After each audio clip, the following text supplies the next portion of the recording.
सुजानगढ़ में राज्य अनुसूचित वित्त आयोग के अध्यक्ष राजेंद्र नायक ने मंगलवार को सुजानगढ़ के राजकीय बगड़िया उप जिला अस्पताल का निरीक्षण किया। निरीक्षण के दौरान आयोग अध्यक्ष ने अस्पताल में भर्ती मरीजों एवं पर्ची काउंटर पर खड़े लोगों से अस्पताल की सफाई सहित अन्य व्यवस्थाओं का स्टाफ के व्यवहार की भी जानकारी ली। पीएमओ डॉक्टर पुरुषोत्तम करवा ने अस्पताल की व्यवस्थाओं के बारे में जानकारी दी। पीएमओ ने सरकार से अस्पताल के लिए नई एक्सरे मशीन स्वीकृत की मांग की है। भाजपा कार्यकर्ता नरेंद्र गुर्जर, अमित मोसूणा आदि मौजूद रहे। अस्पताल लंबे समय से रिक्त चल रहे सोनोलॉजिस्ट के पद पर डॉक्टर लगाने की भी मांग कर रहा है। सुजानगढ़ से संवाददाता शैलेंद्र लाटा की खास रिपोर्ट।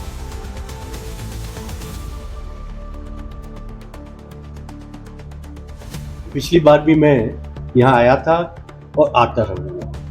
तो हमारे डॉक्टर पुरुषोत्तम जी ठीक ढंग से काम कर रहे हैं। तो जो अच्छा काम करता है तो हमें उनको बधाई भी देनी चाहिए। तो मुझे पता लगा है कि हमें जो ऑनलाइन पर्चियों में हम राजस्थान में पहले स्थान पर आ गए हैं।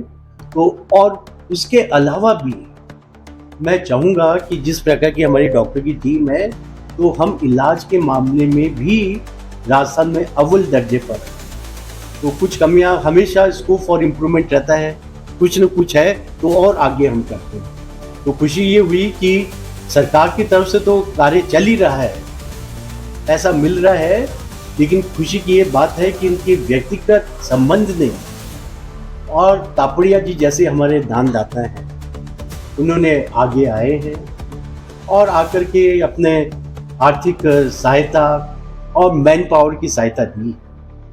क्योंकि ये है कि नर की सेवा ही नारायण की सेवा है। सरकारी हॉस्पिटल में तो डायलिसिस मशीन आ गई है, मैंने अभी देखा है डॉक्टर साहब के साथ में।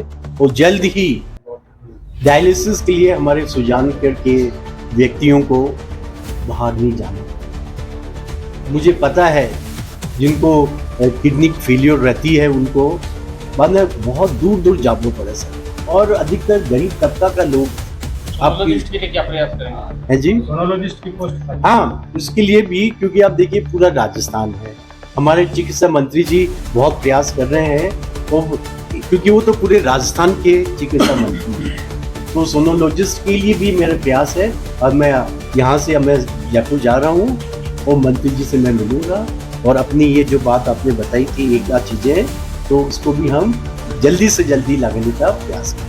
सर, आपने जैसे देखा है कि कुछ चैम्बर्स में दो डॉक्टर्स बैठे हैं, कुछ चैम्बर्स पर ताले लगे हुए हैं, तो इसको लेकर किस प्रकार के निर्देश और हिदायतें दें? देखिए, ये बात डॉक्टर साहब से मैंने यही नहीं कई चीज़ें बात करी और डॉक्टर साहब ने मुझे बताया भी है।